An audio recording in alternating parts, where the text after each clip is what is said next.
નમસ્કાર વિદ્યાર્થી મિત્રો, કેમ છો બધા? એકદમ મજામાં છો ને? ઓકે, સરસ. તો વિદ્યાર્થી મિત્રો, આપણે વિજ્ઞાનની અંદર જે લાસ્ટ વિડીયો ભણ્યા એની અંદર આપણે આજુબાજુ જે થતા ભૌતિક અને રાસાયણિક ફેરફારોનો આપણે અભ્યાસ કર્યો અને આજે આપણે પ્રકરણ 7 જેનું નામ છે હવામાન, આબોહવા અને આબોહવાની સાથે પ્રાણીઓનું અનુકૂલન. તો આ પ્રકરણ 7 નો આજે અભ્યાસ કરવાના છીએ. તો તમને પહેલા જ તમારી સ્ક્રીન ઉપર એક જે ચિત્ર આપ્યું છે એ તમે જોશો. તો આપણે જે આપણી સાથે વર્ષની અંદર કેટલોક સમય આવા ફેરફાર થતા હોય છે જેને આપણે ઋતુ પરિવર્તનનું નામ આપીએ છીએ. તો આ ઋતુ પરિવર્તન એ જ એક પ્રકારની આબોહવા. તો તમે ચિત્રની અંદર જોઈ શકો છો કે ક્યારેક આપણે ગરમ કપડાં પહેરીએ છીએ, ક્યારેક વરસાદ પડે છે એટલે વર્ષા ઋતુ હોય છે. આપણે અત્યારે ચોમાસાનો જે અનુભવ કરીએ છીએ એ પ્રમાણે, અને ક્યારેક ચોખ્ખો સૂરજ દેખાય છે એટલે એકદમ ઉનાળો હોય છે. તો આવા બધા જે ફેરફારો આબોહવાના કારણે થાય છે. તો આજે આપણે આબોહવા અને હવામાન એના વિશે વિસ્તૃત માહિતી મેળવીશું. તો બાળકો, આપણે આપણા પાઠના નામ પ્રમાણે હવામાન, તો પહેલો જે શબ્દ છે હવામાન, તો એનું આપણે એક વ્યાખ્યા બાંધીએ, અથવા તો વૈજ્ઞાનિક ભાષામાં હવામાન એટલે શું? તો તાપમાન, ભેજનું પ્રમાણ, વરસાદ, પવનની ઝડપ વગેરેના સંદર્ભમાં કોઈ પણ સ્થળના વાતાવરણની દરરોજની પરિસ્થિતિને તે સ્થળનું હવામાન કહે છે.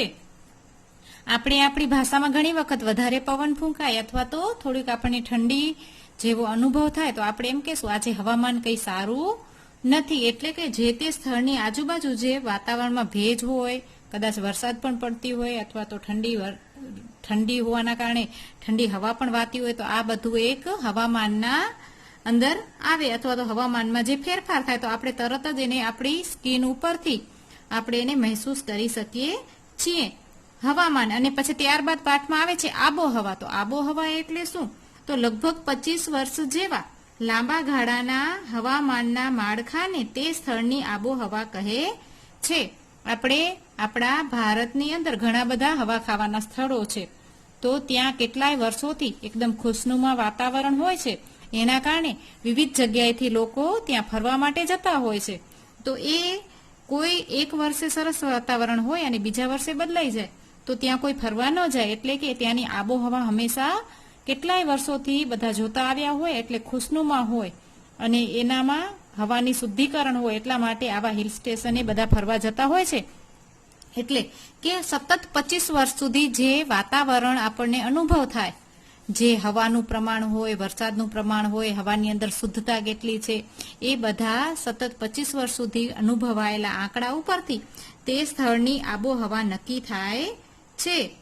અને એને આ પાઠની અંદર છે કે એની સાથે દરેક વાતાવરણની અંદર અથવા હવાની સાથે, હવામાન સાથે, આબોહવા સાથે આપણે સજીવો, મનુષ્ય છે, ત્યારબાદ કેટલાક અન્ય પ્રાણીઓ છે, એ બધા કેવી રીતના જીવવા માટે સમાનતા ગોઠવે છે, એટલે કે અનુકૂલનતા ગોઠવે છે. પાઠનું મુખ્ય કે સજીવો આવા વાતાવરણમાં પણ કેવી રીતના જીવન ટકાવી રાખે છે, એને એક જાતનું અનુકૂલન કહેવાય. તો અનુકૂલન એટલે શું? તો સજીવો જે વસવાટમાં રહેતા હોય તેને અનુરૂપ ચોક્કસ ખાસિયતો અને ટેવો કેળવી સફળતાપૂર્વક જીવન જીવવાની ક્ષમતા ધરાવે છે તેને અનુકૂલન કહે છે. તો હવે વિદ્યાર્થી મિત્રો, આપણે આ પાઠને આગળ વધુ અભ્યાસ કરીએ. અત્યારે આપણે પ્રવર્તમાન પરિસ્થિતિમાં પણ આપણે કહીએ છીએ કે અત્યારે વરસાદની આગાહી કરવામાં આવી છે.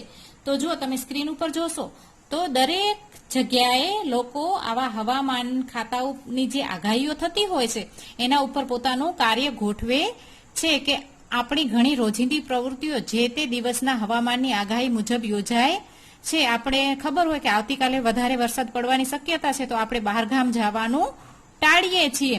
એવી રીતના દરરોજ આપણા જે કાર્યો છે એ હવામાન સાથે ક્યાંક ને ક્યાંક જોડાયેલા હોય જ છે. અને આ આગાહી છે એ કોણ કરી શકે છે? તો આ તમે સૌ જાણતા જ હશો કે ટેલિવિઝન ખાતું છે જ્યાં હવામાન માટેના તાપમાનના સમાચાર આવે છે. તો તમે સ્ક્રીનમાં જોશો કે ટેલિવિઝનમાં આની આગાહી થાય છે, ત્યારબાદ રેડિયોની અંદર પણ થાય છે અને ન્યૂઝપેપરમાં આપણા ઘરે જે દૈનિક સમાચાર આવે છે એની અંદર આ હવામાન કેવું રહેવાનું છે એની આગાહી થતી હોય છે અને આપણે આપણું જીવનશૈલી એના પ્રમાણે અનુકૂળ બનાવવાનો પ્રયત્ન કરીએ છીએ. હવે આપણે સ્ક્રીનમાં જોઈ શકીએ છીએ કે અલગ અલગ વિસ્તારની અંદર જે ત્યાંની આબોહવા છે એ કેવી હોય છે. તો પહેલા જ આપણને મોટો એક પર્વત બરફ આચ્છાદિત હિમાલયના જે પર્વતો હોય એવો દેખાય છે. તો આપણી અહીંયા આજુબાજુ આવા ડુંગરાઓ છે, બરફ પડે છે આપણે અહીંયા? તો નથી પડતી, કારણ કે આપણી આબોહવા અને ત્યાંની આબોહવામાં ઘણો બધો ફરક છે. હવે સાથે સાથે એક રેગિસ્તાનનું તમને ચિત્ર પણ મૂકવામાં આવ્યું છે. તો ત્યાં ગરમીનું પ્રમાણ વધારે છે, તો આ પણ એક આબોહવાના કારણે થાય છે. ત્યારબાદ પાણી જે વહેતું દેખાય છે, નદીઓનો પ્રવાહ પ્રમાણે વધારે વરસાદ ક્યાં પડે છે, તો બે નદીઓના ચિત્રો પણ આપવામાં આવ્યા છે કે વધારે પ્રમાણમાં વરસાદ આપણે ભારતની અંદર અલગ વિસ્તારો પ્રમાણે વરસાદનું પણ પ્રમાણ અલગ અલગ હોય છે. તો આપણે આ પ્રકરણની અંદર હવામાન અને આબોહવા બંને વસ્તુ જે અલગ અલગ છે, આપણને એમ થાય કે આ બંને વસ્તુ તો સરખી છે, પણ ના, એની અમે વ્યાખ્યા તમને સમજાવી એવી રીતના બંને ક્યાંક ભિન્નતા ધરાવે છે. તો એના વિશે આપણે અભ્યાસ કરીશું. તો બાળ મિત્રો, તમે કોઈ દિવસ હવામાન તમે માપ્યું છે અથવા તો જોયું છે કોઈ જગ્યાએ? ઓકે, સરસ. જો તમે તમારા ઘરે જો દૈનિક સમાચાર આવતા હોય તો એની અંદર પણ તાપમાન આપેલું હોય છે કે ભુજનું, આપણી બાજુમાં અહીંયા ભુજનું તાપમાન મપાય છે, જિલ્લાનું મુખ્ય મથક છે એટલા માટે. તો ત્યાં ગરમીનું પ્રમાણ કેટલું છે એ આપણને દરરોજ બતાવે છે. આ ઉપરાંત અત્યારે આપણે બધા એન્ડ્રોઈડ ફોન વાપરીએ છીએ, તો એની અંદર પણ વેધરની અંદર આપણે રોજનું તાપમાન જોઈ શકીએ છીએ.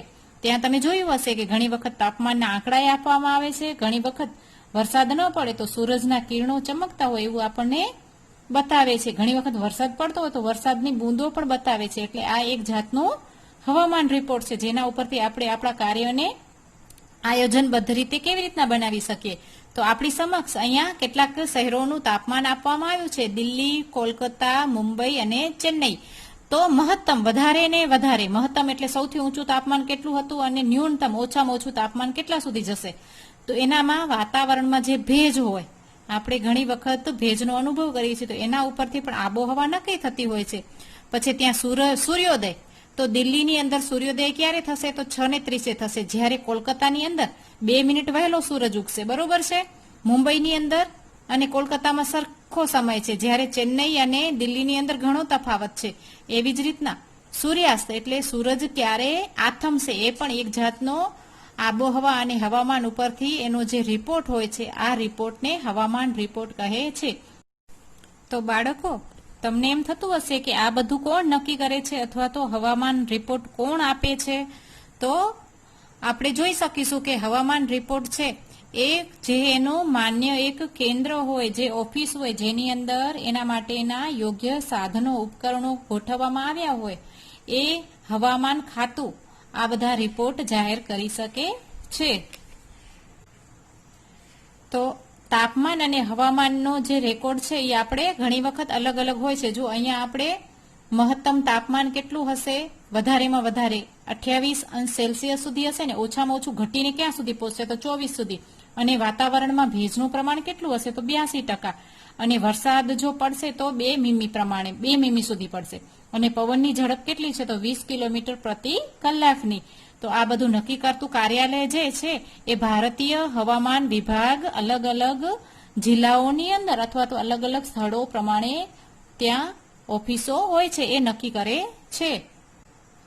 આ ચિત્રની અંદર આપણે બધું સ્પષ્ટ જોઈ શકશું કે હવામાન શાસ્ત્રીઓ જે હોય, એના જે તજજ્ઞો હોય, એ રોજે રોજ હવામાન અને આબોહવાની આવી રીતના કોમ્પ્યુટરની મદદથી નોંધ કરતા હોય છે અને આની સાથે કેટલાક ઉપગ્રહો પણ એમની મદદ કરતા હોય છે.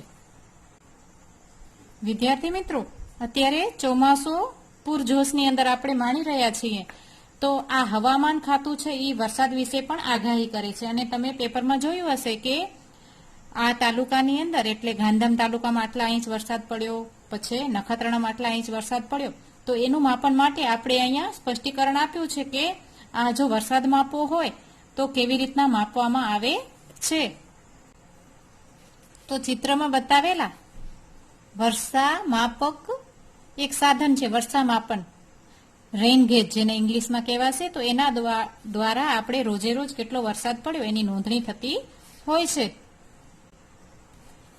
આ વર્ષા માપક યંત્રની અંદર એક ઘરણી હોય છે અને એક નળાકાર આવી રીતના જે બોટલ જેવું હોય છે કે તે સામાન્ય રીતે અંકિત નળાકાર પર ઘરણી ગોઠવેલી હોય છે તેવી રચના છે અને તે વરસાદના પાણીને એકત્રિત કરે છે. ત્યારબાદ એનામાં જે આંકડા હોય છે ફૂટપટ્ટી પ્રમાણે એના ઉપરથી એનો પ્રમાણ નક્કી કરવામાં આવે છે. આપણે અગાઉ વાત કરી કે ભેજના કારણે, પવનની ઝડપના કારણે જે તે સ્થળનું હવામાન નક્કી કરવામાં આવે છે. તો આપણને એક અહીંયા કોષ્ટક આપવામાં આવ્યું છે કે તારીખ પ્રમાણે તમે જુઓ મહત્તમ અને ન્યૂનતમ તાપમાન છે અને એનામાં ભેજનું પ્રમાણ કેટલું છે અને એ પણ આપણને આંકડાઓ સાથે આપવામાં આવ્યું છે. જે આંકડા છે એ રોજે રોજના અલગ અલગ હોય છે. હવામાન માપણીની અંદર મુખ્ય કયા તત્વો હોય છે આપણને એવો પ્રશ્ન પૂછવામાં આવે તો તાપમાન છે, એટલે કે ટેમ્પરેચર, દિવસનું ટેમ્પરેચર કેટલું છે, 22 ડિગ્રી છે કે ઓછું છે, પછી ભેજનું પ્રમાણ કેટલું છે અને બીજા કેટલાક પ્રાચલનોને હવામાનના મૂળ તત્વો કહે છે. અને બાળ મિત્રો, આપણે અત્યારે અનુભવી રહ્યા છીએ કે વરસાદનું, ગરમીનું પ્રમાણ ઓચિંતાનું બદલાઈ જાય છે. એકદમ બફારો થતો હોય અને ઓચિંતાનો વરસાદ આવી જાય અને ઓચિંતાનું બંધ પણ થઈ જાય. તો અહીંયા આપણને આ પાઠની અંદર કહેવામાં આવ્યું છે કે હવામાન એ એવી જટિલ ઘટના છે કે તે સમયના ટૂંકા ગાળામાં જ બદલાઈ શકે છે. હવે જો એ એકદમ વાતાવરણ છે, વેધર છે, એકદમ ક્લીન છે, સૂર્ય પણ વ્યવસ્થિત દેખાય છે, જ્યારે એ જ વાતાવરણમાં પલટો આવતા વરસાદના ઝાપટા પણ પડી શકે છે. એટલે આ એક ટૂંકા ગાળાની અંદર બદલાઈ શકે છે. એકદમ શાંત વાતાવરણ હોય અને જોરદાર પવન સાથે ઠંડી આપણને મહેસૂસ થવા માંડી શકે છે.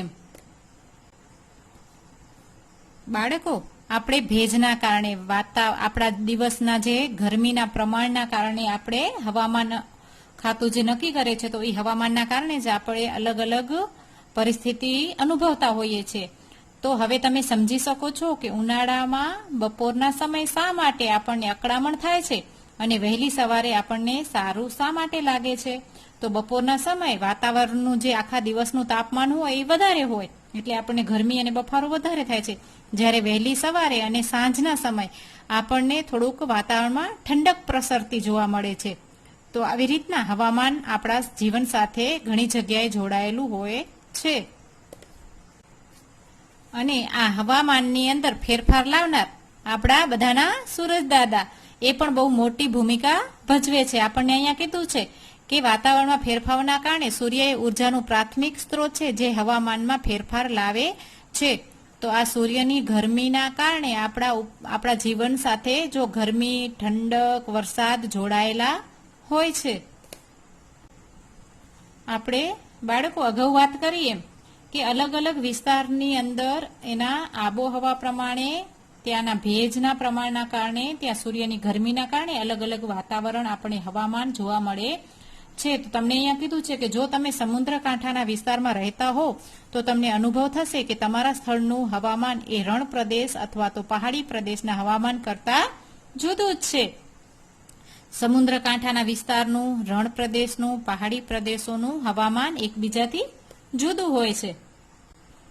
વિદ્યાર્થી મિત્રો, તો હવે આપણે હવામાન વિશે ઘણું બધું ભણ્યા. હવે આપણે વાત કરીએ આબોહવા વિશે. તો આબોહવા વિશે આપણે જણાયું કે લગભગ 25 વર્ષ જેવા લાંબા સમયગાળાના હવામાનના માળખાને જે તે સ્થળની આબોહવા કહે છે. તો તમને આ ચિત્રની અંદર પૃથ્વીનો અલગ અલગ વિસ્તાર, એની સાથે આપણે જે આબોહવાનું જે પ્રમાણ છે એ તમને આવી રીતના અલગ અલગ ગ્રાફ વડે 25 વર્ષ સુધી એક સરખું હોય છે. એના ઉપરથી આપણે કચ્છને એક સૂકો વિસ્તાર કહેવામાં આવે છે. શું કામ? કે ઘણા વર્ષોથી અહીંયા વરસાદ જ પડતી નથી, જેના કારણે અહીંયા તમે જોજો કે લીલા વૃક્ષોનું પ્રમાણ ઓછું છે, પાણીની પણ ઘણી બધી સુવિધાઓ ઓછી છે, અગવડો છે એમ. અને એની સાથે આપણે જોવા જઈએ તો બીજા કેટલાક રાજ્યો એવા છે કે ત્યાં સતત વરસાદ પડતી હોય અથવા તો કોઈ પહાડી વિસ્તાર હોય, જેમ કે તમે સિમલા, હિમાચલ બાજુ જાઓ તો ત્યાં બરફવર્ષા સતત થતી હોય છે.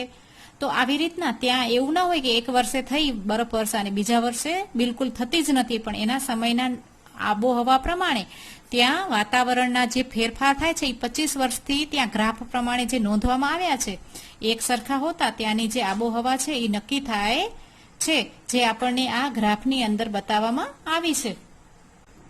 હવે આપણે એ ધ્રુવ પ્રદેશ વિશેની થોડીક માહિતી મેળવીએ, જે તમને પાઠ્યપુસ્તક પેજ નંબર 72 ઉપર આપવામાં આવી છે કે ધ્રુવ પ્રદેશ એ ચરમ આબોહવા ધરાવતો પ્રદેશ છે. આ પ્રદેશ બરફ આચ્છાદિત હોય છે અને ત્યાં વર્ષના મોટા ભાગના સમયગાળામાં ખૂબ જ ઠંડી પડે છે. ધ્રુવ પ્રદેશ 6 મહિના સુધી સૂરજ આથમતો નથી અને બીજા 6 મહિના સુધી સૂરજ ઉગતો નથી. શિયાળાની ઋતુમાં તાપમાન -37°C સુધી નીચું હોઈ શકે છે. ત્યાં રહેતા પ્રાણીઓએ આ વિકટ પરિસ્થિતિ સાથે અનુકૂલન સાધી લીધું છે. ધ્રુવીય રીંછ અને પેંગ્વિનના ઉદાહરણ વડે આપણે તેઓ કેવી રીતે અનુકૂલન સાધી શક્યા છે તે જોઈએ. તો વિદ્યાર્થી મિત્રો, આપણે વાત કરીએ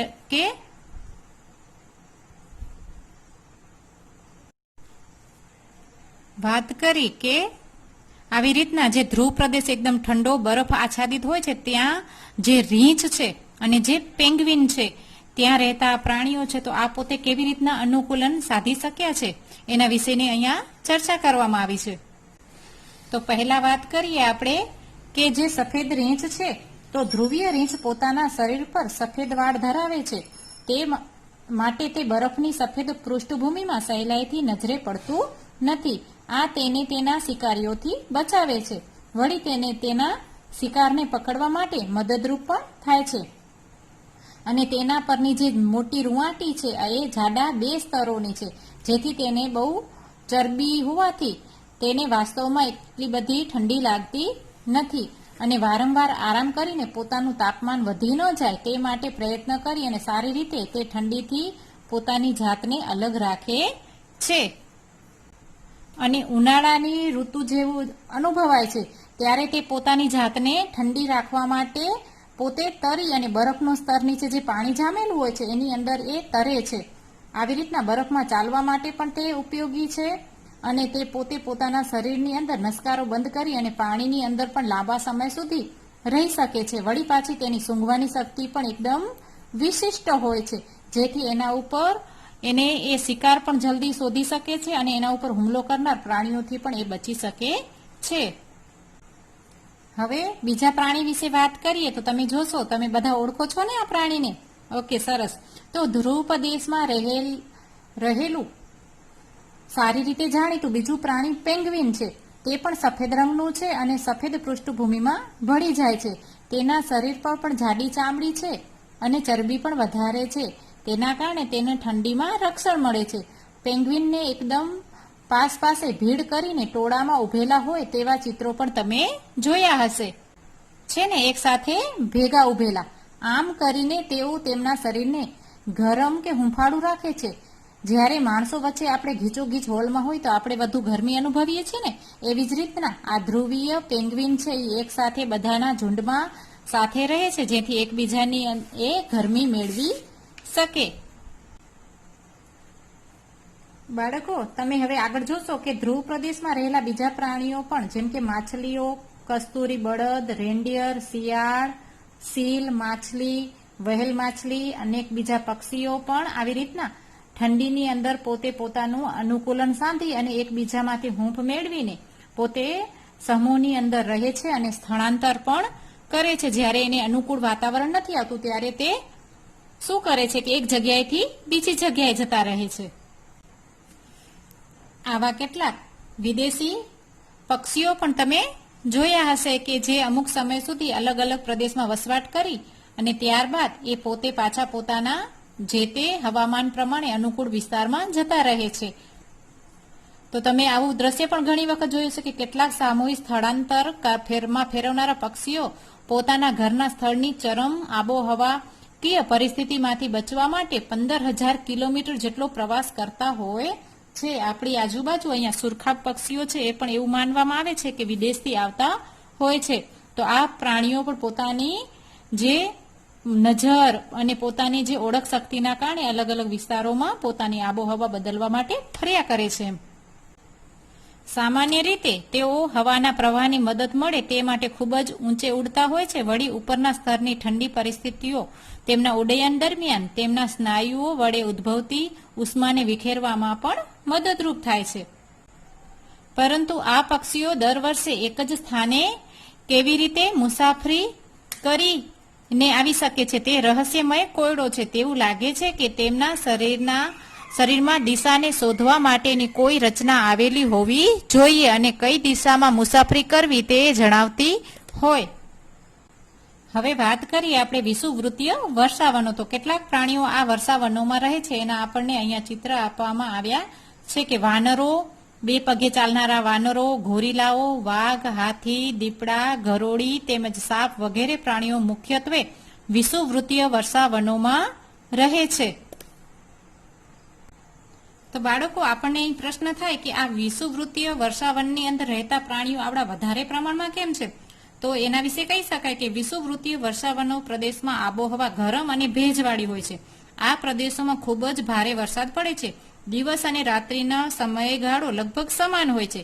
સતત હુંફાળી પરિસ્થિતિ અને વધુ વરસાદને લીધે વૃક્ષો વધુ ઉગે છે, તેથી પ્રાણીઓને પૂરતો ખોરાક મળી રહે છે.